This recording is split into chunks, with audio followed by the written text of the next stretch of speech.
سیدنا اکرمہ رضی اللہ تعالیٰ عنہ فرماتے ہیں کہ ایک ملک کا بادشاہ بہت ظالم اور کنجوس تھا، بڑا ظالم بادشاہ، اور ایسا عجیب و غریب کنجوس کہ اس نے اعلان کر دیا کہ میرے ملک میں اگر کسی نے مسکین یا فقیر کو صدقہ کیا تو اس کے کوئی غریب کی مدد نہ کرے، اگر ایسا کوئی کرے گا تو میں اس کے ہاتھ کاٹ دوں گا۔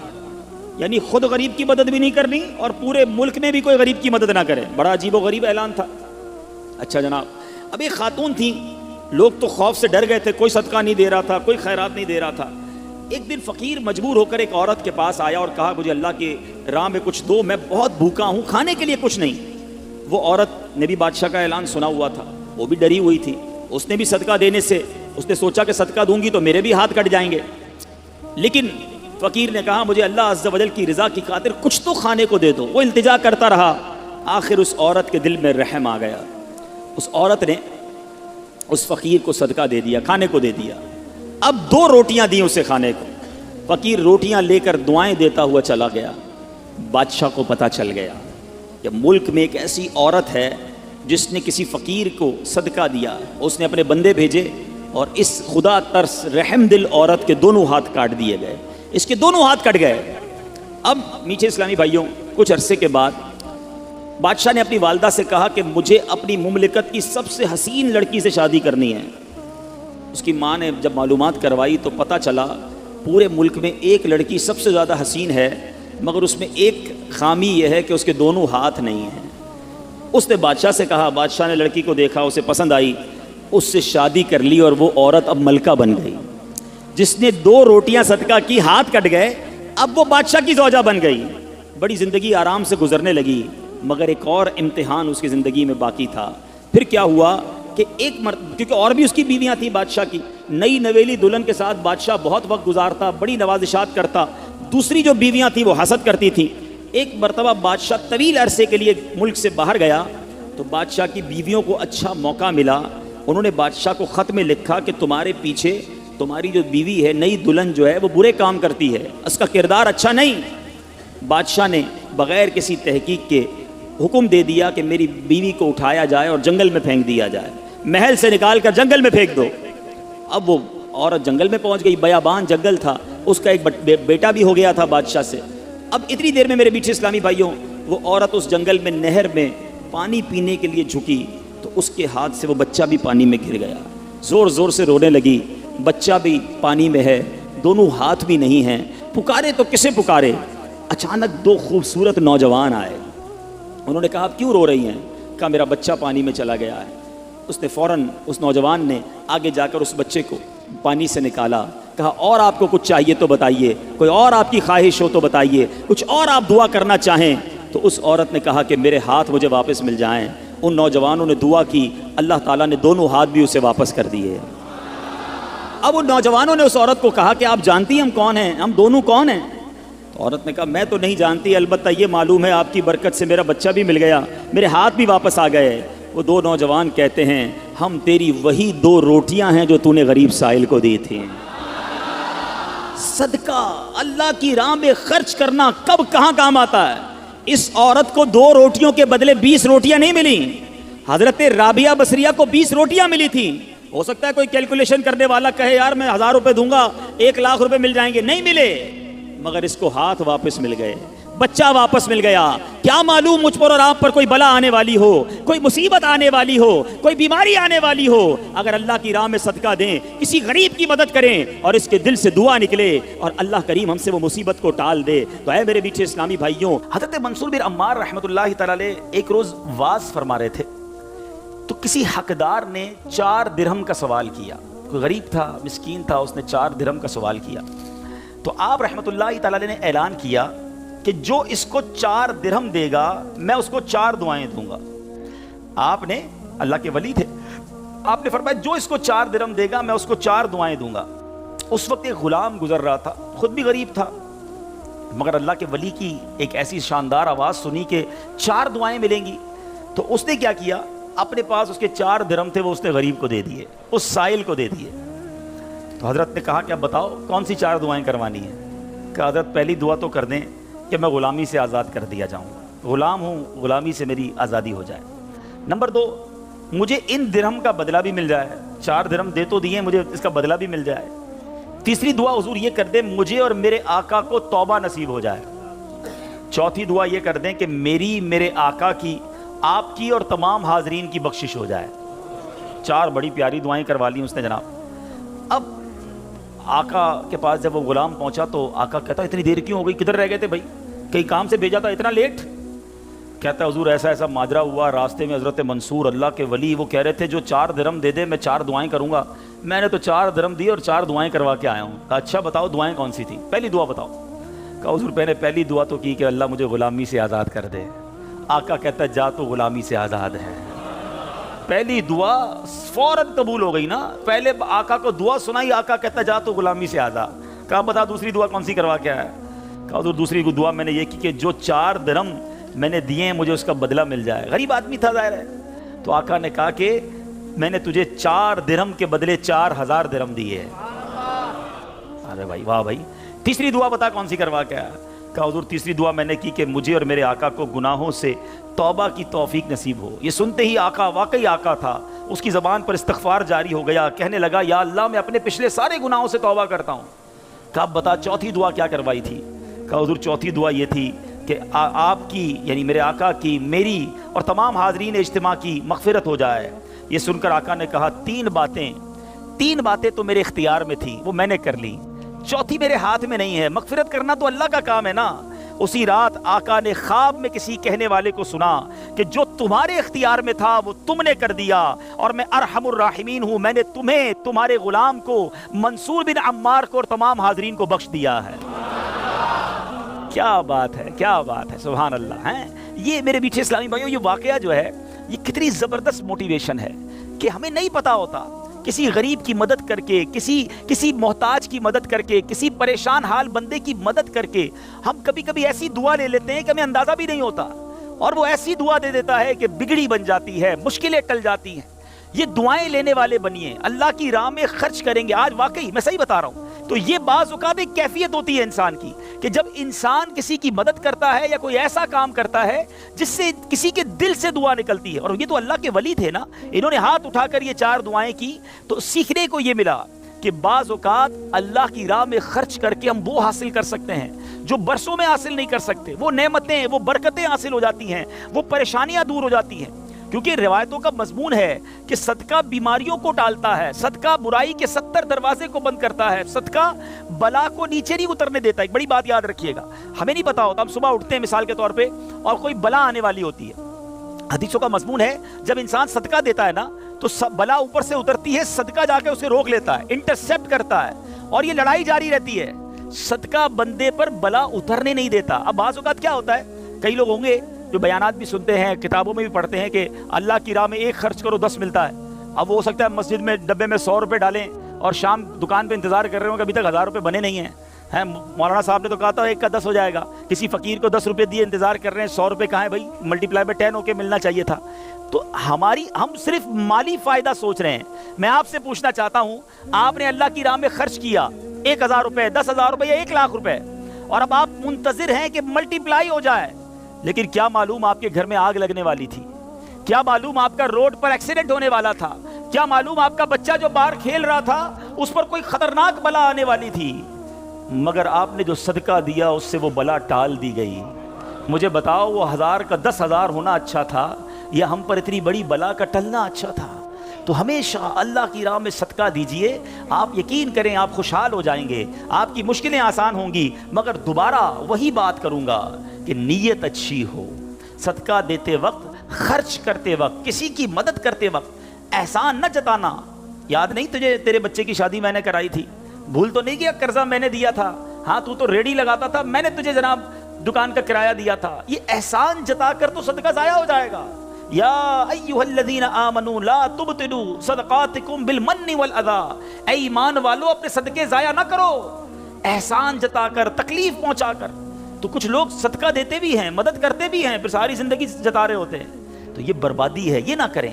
بس اللہ کے لیے، اللہ کی رضا کے لیے آپ خرچ کریں اور پھر دیکھیں اس کی برکتیں کیسے ملتی ہیں۔ قرآن میں اللہ تبارک و تعالیٰ اپنی راہ میں خرچ کرنے والوں کو کیسا مجدہ سناتا ہے، کیسی خوشخبری ہے، کیسا فرمان ہے۔ اللہ فرماتا ہے ان المصدقین والمصدقات واقرضوا اللہ قرضا حسنا یضاعف لهم ولهم اجر کریم، بے شک صدقہ دینے والے مرد اور صدقہ دینے والی عورتیں اور وہ جنہوں نے اللہ کو اچھا قرض دیا ان کے دونے ہیں اور ان کے لیے عزت کا ثواب ہے۔ اب کمال یہ ہے، یہ ایک جگہ نہیں، قرآن میں کئی جگہ اللہ تبارک و تعالیٰ نے قرض کا لفظ استعمال کیا ہے۔ کوئی اللہ کو جو اچھا قرض دے؟ مجھے ایک بات بتائیے، میں آپ میں سے کسی کو کوئی 10,000 روپے رکھوائے اور تھوڑے دنوں بعد کہے کہ ذرا وہ 10,000 میں سے 5,000 روپے دے دو، تو اس 5,000 دینے والے نے کوئی کمال کیا؟ اس کا تو کوئی کمال نہیں نا، پیسے میرے تھے اور میں نے کہا کہ میرے 10,000 میں سے 5,000 مجھے دے دو، کیا کمال کیا؟ میرے پیسے تھے واپس دے دیے۔ مگر اللہ کی شان دیکھو، اللہ کی کرم نوازی دیکھو، شان کریمی دیکھو، ہم سب کو دانا دانا اس نے دیا ہے۔ ہم تو پیدا ہوئے تھے، کپڑے بھی جسم پر نہیں تھے، کھانے کو اس نے دیا، پہننے کو اس نے دیا، گھر اس نے دیا، مال اس نے دیا، سب اس نے دیا، مگر جب اس کی راہ میں خرچ کرنے کی باری آتی ہے تو کہتا ہے، فرماتا ہے قرآن میں، ہے کوئی جو اللہ کو اچھا قرض دے؟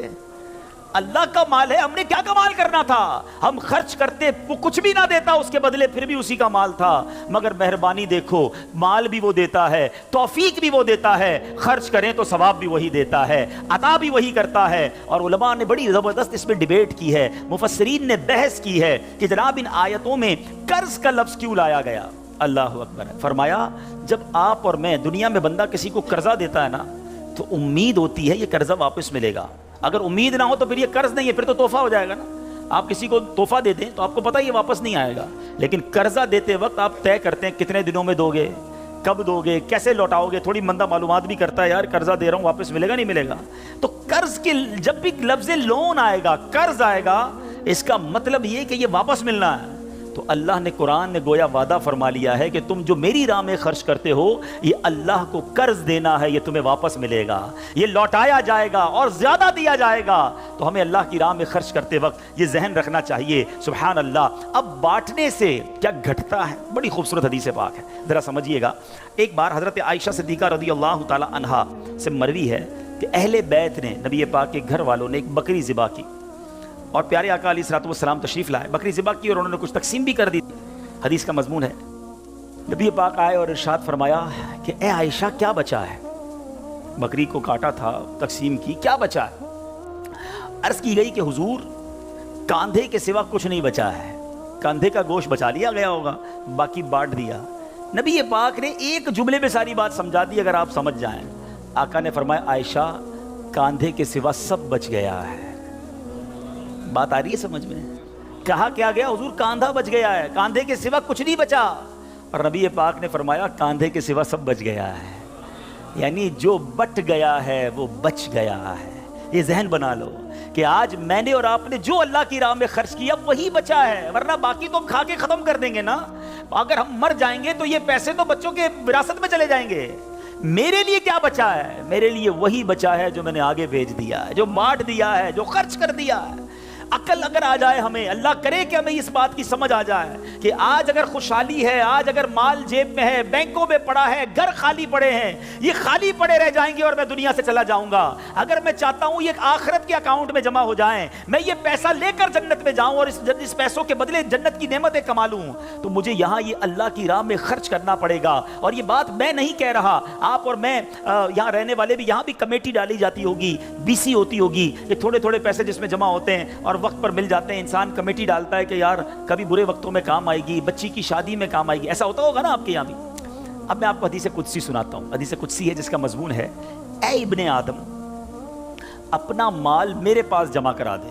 اللہ فرماتا ہے اے ابن آدم اپنا مال میرے پاس جمع کرا دے، نہ جلے گا، نہ ڈوبے گا، نہ کم ہوگا، میں تجھے اس دن لوٹاؤں گا جس دن تجھے ایک ایک نیکی کی ضرورت ہوگی۔ سیکیورٹی ڈپازٹ، یہ بعض اوقات جو مسجد میں ہمارے آگے سے ڈبہ جاتا ہے نا، یا کبھی کوئی اسلامی بھائی جھولی لے کے بیٹھے ہوتے ہیں، یہ جب جیب سے آپ پیسے نکال کے ڈالتے ہو نا، اس وقت ذہن بناؤ کہ یہ جا نہیں رہا، یہ جمع ہو رہا ہے میرے آخرت کے اکاؤنٹ میں، اور ڈال دوں یار، ابھی آج کل پیسے اچھے ہیں، تھوڑے اور ڈال دوں جمع ہو جائے، ادھر ملے گا۔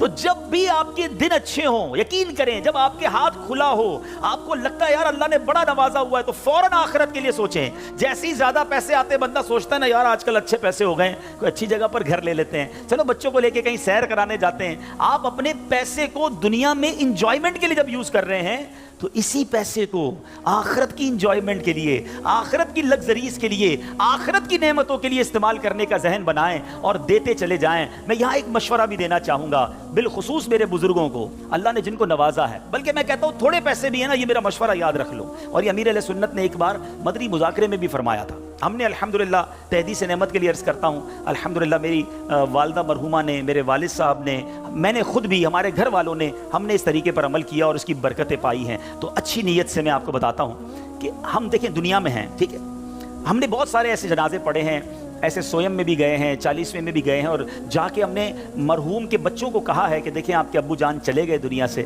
کروڑوں روپے چھوڑ کر گئے ہیں، آپ کے ابو نے کتنا کیا آپ کے لیے، اب آپ اپنے ابو کے لیے کچھ کیجئے، کوئی مسجد بنائیے، کوئی مدرسہ بنائیے، کوئی کنواں کھدوائیے، اپنے والد کو ثواب پہنچائیے۔ تو وہ بیٹا جس کے لیے باپ نے زندگی گزار دی، کروڑوں اربوں روپے چھوڑ کر گیا، وہ کہتا ہے ابھی تو ہاتھ بڑا ٹائٹ ہے، تو ابھی بعد میں کریں گے، تو بعد میں دیکھ لیں گے، اور ہم دیکھتے ہیں اس کے بعد مرحوم کے لیے بظاہر کچھ نہیں کیا جاتا۔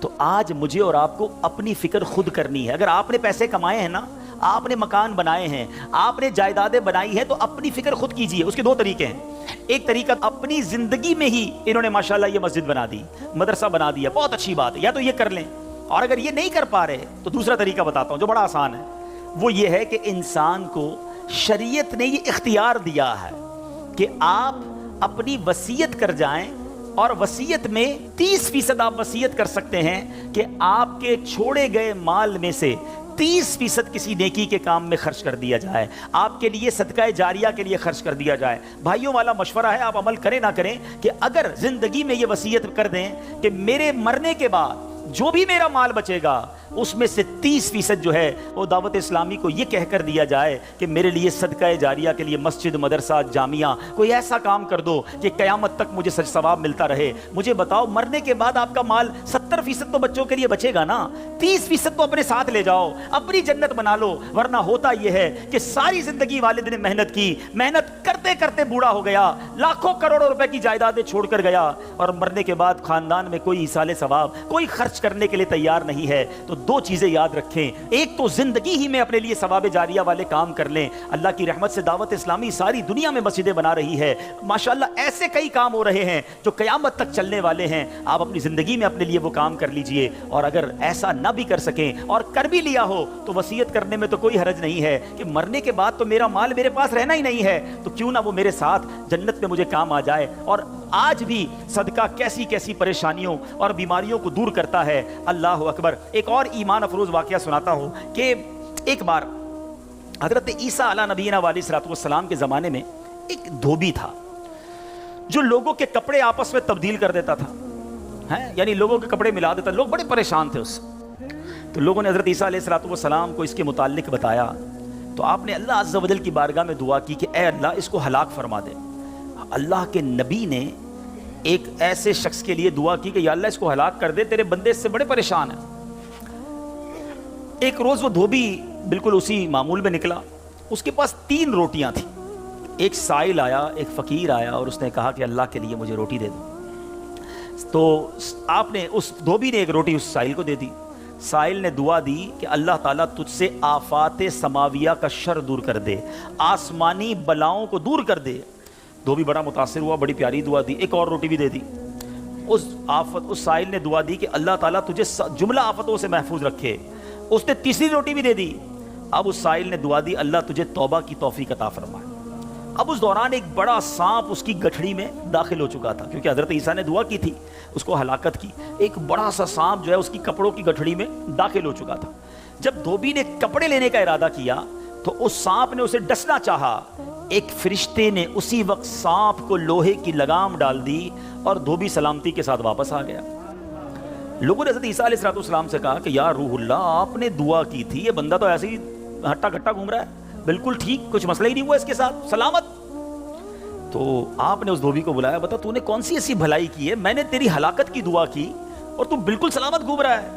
وہ کہتا حضور میں نے 3 روٹیاں صدقہ کی ہیں۔ اتنے گناہ، اتنی خطائیں، سارا شہر پریشان، مگر جب صدقہ کیا 3 روٹی کا، آپ نے اس سانپ سے پوچھا کہ تو نے قتل کیوں نہیں کیا، تیری تو ڈیوٹی تھی نا؟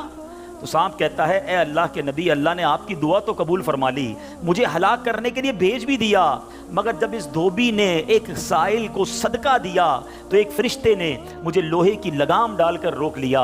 اب وہ دھوبی بھی سارا واقعہ سن رہا تھا کہ اتنے گناہ ہیں، سامنے ایک چھوٹا سا صدقہ کیا، میری ہلاکت رک گئی۔ اس دھوبی نے بھی توبہ کر لی، اپنے گناہوں سے تائب ہو گیا۔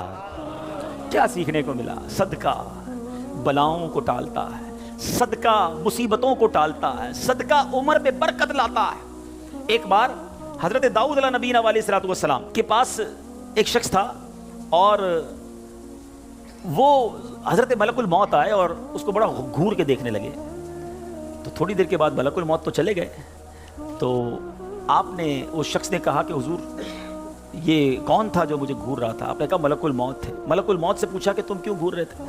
کہا کہ یہ بندے کی اب 3 دن زندگی رہ گئی ہے، اب 3 دن کے بعد یہ دنیا سے چلا جائے گا۔ تھوڑے دن ہوئے تو وہ بندہ گھوم رہا ہے، پھر رہا ہے آپ کے سامنے۔ ملک الموت آیا، آپ نے کہا تم نے تو کہا تھا 3 دن میں اس کی روح قبض کرنی ہے، تو بالکل ٹھیک ہے، کوئی مسئلہ ہی نہیں۔ کہا حضور 3 دن ہی باقی تھے، میں نے روح قبض کرنے پہنچنا تھا، جس دن پہنچنا تھا اس دن یہ بندہ گھر سے باہر نکلا، ایک غریب نے صدا لگائی، ایک فقیر نے پکارا، اس نے 20 درہم اس کو دیے، اس فقیر نے اس کو دعا دی، اللہ نے وہ دعا ایسی قبول کی کہ ہر درہم کے بدلے اس کی عمر میں 1 سال کا اضافہ فرما دیا۔ 20 سال عمر بڑھ گئی ہے اس کی۔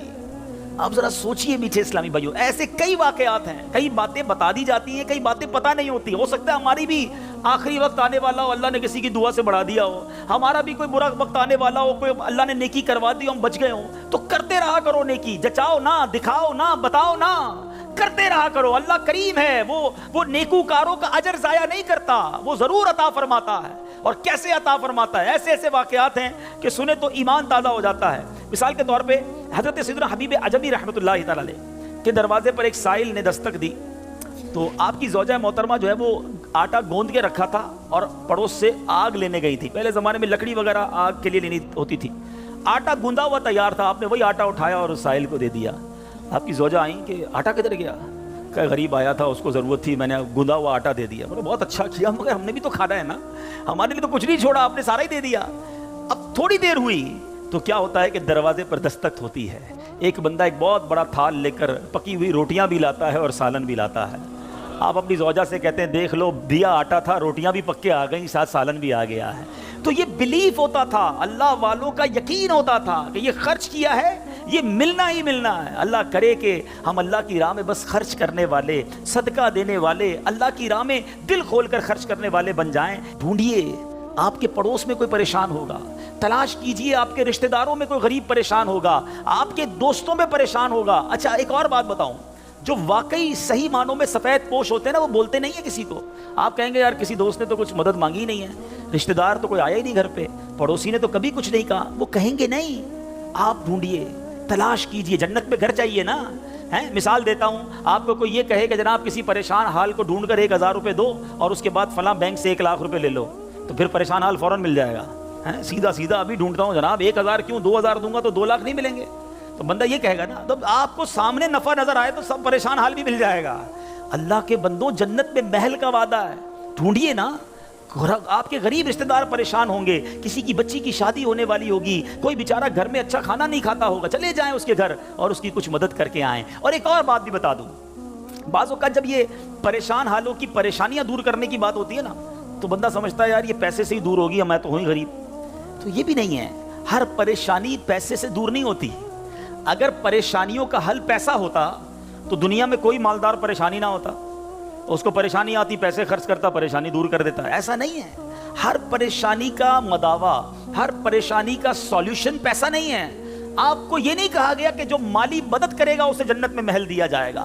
جو کسی مسلمان کی پریشانی دور کرے، بعض اوقات حوصلہ دینے سے پریشانی دور ہو جاتی ہے، ہمت دلانے سے پریشانی دور ہو جاتی ہے۔ یار گھبرانا نہیں، میں تمہارے ساتھ ہوں، ٹینشن مت لینا، میں بیٹھا ہوں۔ بیمار ہے، اس کے گھر چلے گئے، تھوڑی دیر اس کے ساتھ بیٹھے، اسے ڈاکٹر کے پاس لے گئے، کسی کا بیچارے کا کوئی معاملہ ہے تو ساتھ جا کر وہ معاملہ حل کروا دیا۔ یہ کبھی کبھی کچھ اچھے میٹھے بول بھی پریشانی دور کر دیتے ہیں۔ لیکن ہمیں اچھے بول بھی تو آنے چاہیے، مسکرانا بھی تو آنا چاہیے، حوصلہ دینے بھی تو آنا چاہیے۔ سیدی اعلیٰ حضرت امام اہل سنت کمال کی بات لکھتے ہیں، آپ فرماتے ہیں شربت نہ دیں نہ دیں، کریں بات لطف سے۔ شربت نہیں پلانا، نہ پلاؤ، اچھی بات تو کر لو یار۔ شربت نہ دیں نہ دیں، کریں بات لطف سے، یہ شہد ہو تو پھر کسے پرواہ شکر کی ہے۔ بعض اوقات مسکرا کر مل لینا بندے کے دکھ دور کر دیتا ہے۔ چند اچھی باتیں، ہمیں آ کر کوئی کہتا نا یار بڑی بیمار ہوں، پریشان ہوں، اچھا چلو ٹھیک ہے یار اب کل سے ٹائم پہ آ جانا۔ ارے اللہ کے بندے، اس نے اپنی پریشانی بتائی، تھوڑا اس سے ہمدردی تو کریں۔ اچھا کیا ہو گیا، خیر تو ہے، کیسے بیمار ہو گئے، ڈاکٹر کو دکھایا کہ نہیں، میری ضرورت ہے تو بتائیں، کوئی کام ہو تو بتائیں۔ آپ نے پیسے دیے ان 5 جملوں میں؟ نہیں دیے نا، مگر کیا بتاؤ اس کا درد کم نہیں ہو گیا ہوگا، اس کو حوصلہ نہیں مل گیا ہوگا۔ یاد رکھو میٹھے اسلامی بھائی، یہ جو الفاظ ہیں نا، ہماری باتیں ہیں، یہ الفاظ زخم پر مرہم کا کام بھی کرتے ہیں، اور یہی الفاظ زخم پر نمک کا کام بھی کرتے ہیں۔ ہم بعض اوقات کسی کے زخموں پر نمک چھڑک دیتے ہیں، وہ پریشان ہے، تکلیف میں ہے، مصیبت میں ہے، اور اس کو ایسا جملہ کہہ دیتے ہیں کہ اس کی پریشانی بہت بڑھ جاتی ہے۔ اور کبھی کبھی چند اچھے جملے انسان کا غم بھلا دیتا ہے۔ اللہ کے واسطے اچھا بولنا سیکھیے، نرم ہو جائیے، شفیق ہو جائیے۔ مثال کے طور پہ کوئی بندہ